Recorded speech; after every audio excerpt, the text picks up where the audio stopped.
ready to find some purpose? I think it's something we think about a lot, especially with a new year around the corner. Yeah. So we're going to explore an excerpt from The Freedom Years by Baha and Margaret Habashi. Okay. And they actually lay out a 5-step process to, well, they say, align your life with God's plan, but stick with us, even if you're not religious. Yeah. These steps can apply to anyone who's looking for more meaning in their life, no matter what you believe. What I find really interesting is how they use personal stories in the book. Oh, yeah. So we meet Jim, who's dealing with early retirement. Then there's Timo and Tonia. They're empty nesters. Okay. And they're trying to find their place. Yeah. And it really makes these questions relatable no matter what stage of life you're in. I like that. Yeah. All right, so let's get into these 5 steps. Yep. The first one is called a walk down memory lane, which sounds pretty straightforward. Right. But they emphasize, making it intentional, not just daydreaming, Right. They suggest having a deep conversation, whether it's with, a higher power or even just yourself. And they recommend a memory dump. A memory dump? Yeah. What is that? It's like writing everything down, all the memories that come to mind. Got it. Got like a brain cleanse onto paper. Okay, so I can see how that could be powerful, but I'm a little curious. How does simply remembering things, good or bad, how's that going to help me find my purpose? That's where step 2 comes in. It's called delight your heart. Okay. And this is where it gets interesting. Right. You're not just remembering, you're actually categorizing those memories into joyful, neutral, and painful. And this categorization is key, but how does it connect to, the bigger picture of purpose? So it's about recognizing patterns, what truly energized you versus what drained you. And that sets the stage for step 3, understanding what delights your heart. Okay. Now we analyze the why behind those joyful memories. Well, we've got our joyful memories. They're all grouped together. Right. Now what? Now we dig deep. What roles were you playing in those memories? What relationships were involved? What challenges did you overcome? Okay. The Habashis suggest that often the challenges we enjoyed facing, those are actually clues to our strengths. Whoa, that's a really fascinating concept. Yeah. So it's not just about, the easy wins, but those times we were pushed and we actually thrived. Exactly. Think about it. Those tough times, they forced you to grow. Yeah.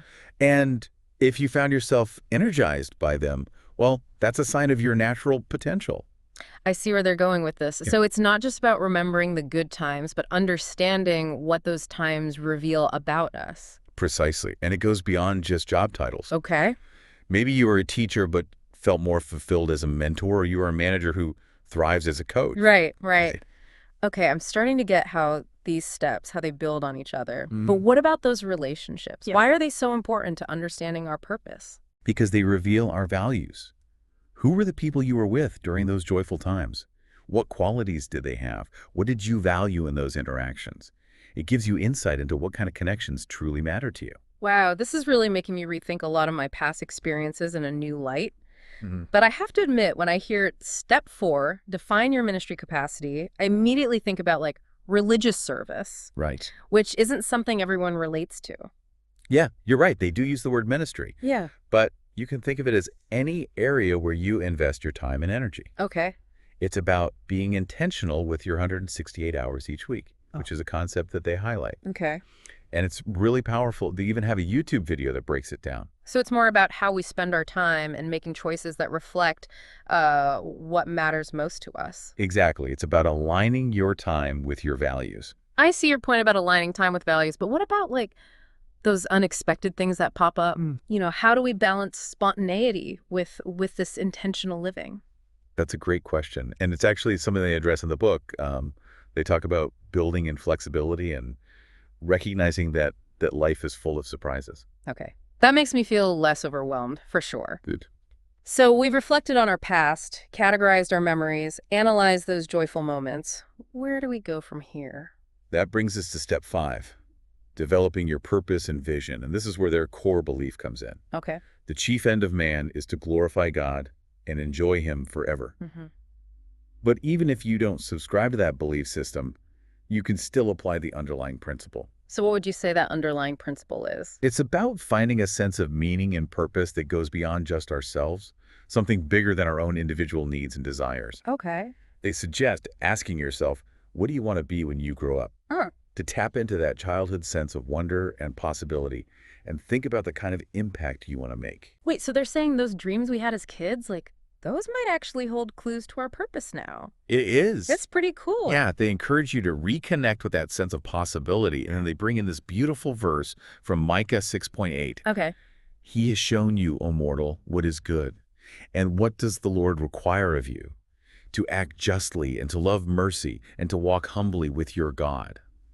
That's a very powerful verse. Yeah. But how do we apply that in a practical way, especially if we're not coming from, a religious perspective? It's about aligning your actions with your values Okay. and striving to make a positive difference in the world. Mhm. Think about those joyful memories we were discussing. Yeah. What if the challenges you face then are actually clues to the impact you're meant to make now? That's a very interesting way to look at it. Right. So it's not just about, feeling good, but about doing good in a way that aligns with who we are and what we've learned along the way. Exactly. And they introduced this framework for connection based on the Jesus model. The Jesus model. Yeah. Which might sound a little intimidating at first. Yeah, I'm not sure I understand how that connects to the rest of what we've been talking about. It's actually quite simple. The Jesus model is essentially about building a support system for your purpose. Okay. It starts with your inner circle, Okay. what they call the three, those closest confidants you trust to guide and support you. Okay.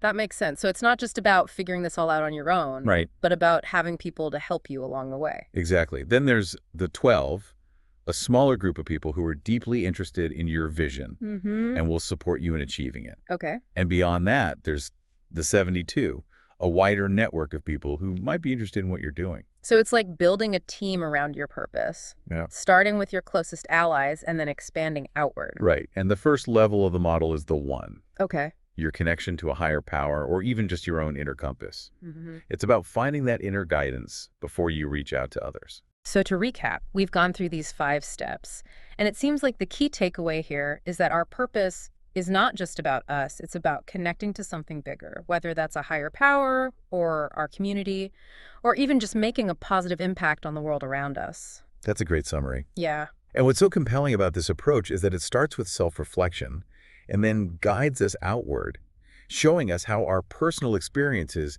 can actually be a roadmap to making a difference. It's almost like those challenges that we faced in the past, they were preparing us for the purpose we're meant to fulfill now. Yeah. That's a pretty powerful thought. It is, and I think it's something worth pondering as we move into this next part of our deep dive. Okay. Because now we're going to look at some of the practical tools and resources that the Obashis offer to help us actually put these principles into action. That's what I'm talking about. Yeah, It's great to have a framework, but I'm really eager to see how we can actually apply this to our own lives. me too. And I think you'll be surprised by how much practical wisdom they pack into this book. Okay. It's not just theory, it's about taking action and creating the life you're meant to live. All right, deep divers, we're about to get into the nitty-gritty of how to actually make this happen. So stick with us. It's about to get really interesting. Yeah. All right, so we're back and ready to get into, the practical side of things. Yeah. We talked about the 5 steps, but I'm curious, what tools do they actually give us, to make this happen? Well, one of the most helpful things they offer is this concept of time budgeting. Time budgeting. Yeah. Okay. Based on 168 hours a week. Oh, okay. It's a visual reminder that we all have the same amount of time. It's about making conscious choices. Oh, that's such a good point. It's so easy to feel like there's never enough time, but reframing it like that is really helpful. Yeah. But where do we even begin with something like that? Well, they break it down in a way that makes it feel less overwhelming. Okay. So they suggest starting with sleep, Okay. making sure you're getting enough to function at your best. Right. Then they move on to private time. Private time. Yeah, which is all about taking care of your own needs, Yeah. spiritual, emotional, physical. So that's where things like exercise, meditation, spending time in nature, basically anything that helps you recharge, like that would fit in there. Exactly. It's about filling your own cup first so you have something to give to others. Right. And then they emphasize prioritizing your immediate family, Okay. those who depend on you, like your spouse, children, or aging parents. That makes a lot of sense. Yeah. If we're not taking care of ourselves in our closest relationships, it's going to be really tough to pursue any kind of purpose with energy and focus. Right. But what about the rest of our time, work, hobbies, volunteering, all that has to fit in somewhere too. Yeah, and that's where they bring in the concept of work-life balance, Okay. which includes both paid and unpaid work. Okay. But they're very clear that this is where we should focus on roles and activities that align with our purpose, Okay. those things that allow us to make a positive impact. So thinking back to those joyful memories and the roles we identified, this is where we start putting those insights into action. Exactly. Maybe there's a volunteer opportunity that aligns with a role you thrived in years ago. Or perhaps there's a way to bring more of those joyful qualities into your current job. Okay. It's about being intentional with your time and energy. This is reminding me of something you said earlier about aligning our actions with our values. Right. Seems like that's a key theme throughout this whole process. It absolutely is. And the 168-hour framework helps us see how our time actually reflects those values. It's not just about fitting things in. It's about designing a life that reflects what truly matters to us. This is making me want to sit down and really map out my week. Yeah. But beyond time management, are there any other practical tools they offer? Yeah. They also talk about financial stewardship, Financial stewardship. emphasizing that how we manage our money is a reflection of our values. Okay. They encourage generosity, but also responsibility and planning for the future. So it's not just about like giving money away, but about using it in a way that aligns with our purpose. Exactly. They offer practical tips on setting up a budget, tracking spending, and saving for retirement. It's about creating a sense of financial security so we can focus on pursuing our purpose without constantly worrying about money. That's a huge piece of the puzzle. Yeah. It's hard to focus on anything, let alone something as big as purpose when you're stressed about finances. Yeah. It sounds like the Hibashis really want to empower people to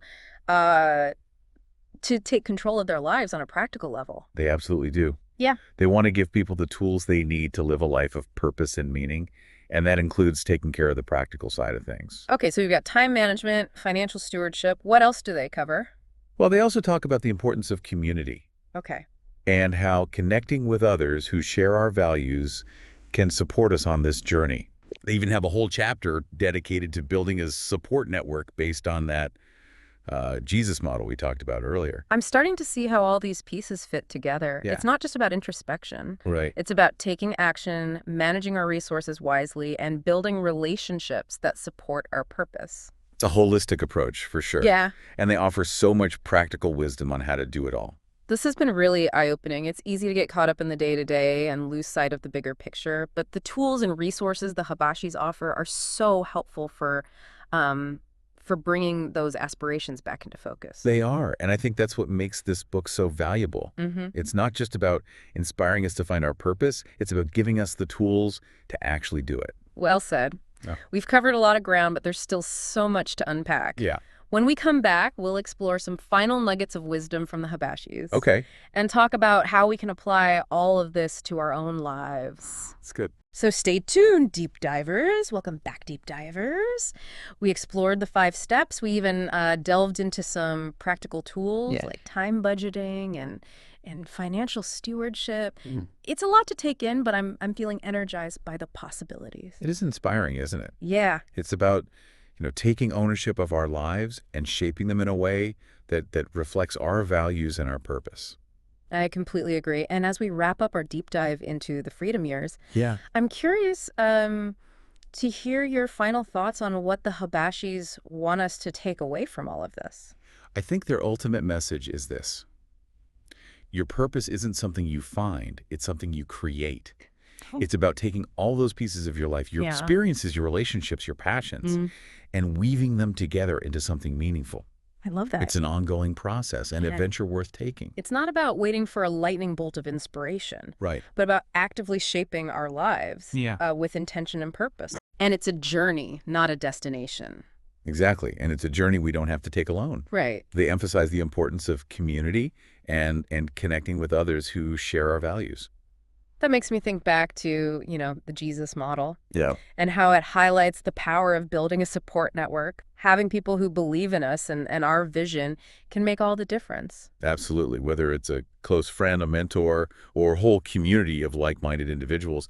Yeah. Having that support, it can provide encouragement, accountability, and even spark new ideas. It's like having a team of cheerleaders and advisors all rolled into one. Right. Yeah. It makes the journey feel less daunting and more like a collaborative effort. I think that's a beautiful way to put it. And ultimately, I believe the Hibashis want us to walk away from this book feeling empowered. Okay. Empowered to create a life that is both meaningful and fulfilling. Empowered to embrace those challenges, to learn from our past, and to really step into our purpose with confidence and intention. Yes, and to trust ourselves. Yeah. We all have unique gifts and talents to share with the world. It's about having the courage to discover those gifts and use them to make a positive impact. So as we wrap up this deep dive, what's one final nugget of wisdom you would offer to our listeners? Don't underestimate the power within you. Mm. Your purpose is waiting to be discovered and created. Embrace the journey, reach out for support, and trust that you have everything you need to live a life of meaning and purpose. Beautifully said. This has been such a thought-provoking deep dive. Yeah, I'm walking away with a renewed sense of possibility and a whole toolbox of practical strategies to put into action. me too. It's been a pleasure exploring these ideas with you. And thank you, deep divers, for joining us on this journey. We hope you've gained some valuable insights and are feeling inspired to create a life that truly reflects your purpose. Until next time, keep diving deep.